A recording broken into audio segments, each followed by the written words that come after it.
На само 10 дена пред зимскиот откуп на јагниња, сточарите од источниот регион повторно се во голема неизвестност.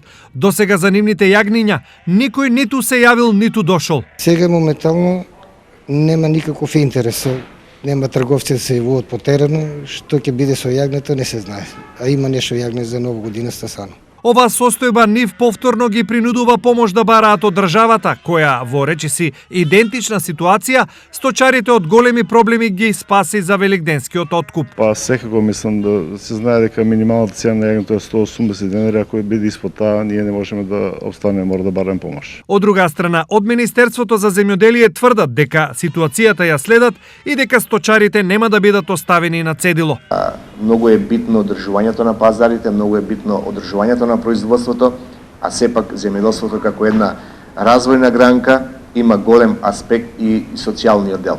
Така да, имајќи ги на ум сите овие околности, нема да бидат изоставени ниту одгледувачите на овци во зависност од движењето на цената на пазарот за следната сезона. Но евентуално обезбедениот откуп за сточарите не мора да значи и решение на проблемот, доколку цената за нив биде понижувачка и е под 180 денари килограм за жива мера, велат сточарите. Она што ние го направивме барем во последните 2-3 години, што за прв пат се воведе она мерка интервентна за заклано јагне во регистрираните кланични капацитети од 400 денари.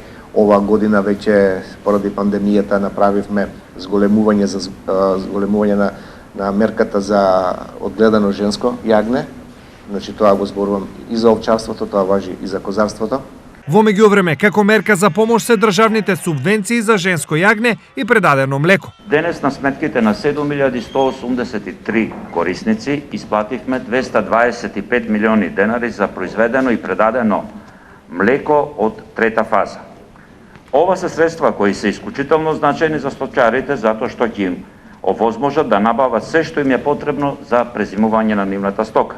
Сепак проблеми и неизвестност постојано има кај сточарите од источниот регион, поради што бројот на добиток, а особено овците, постојано се намалува. Нивниот спас со години претежно е во рацете на трговците од западниот дел, поради што во моментов се одгледуваат 142.000 овци, наспроти некогашните над 160.000.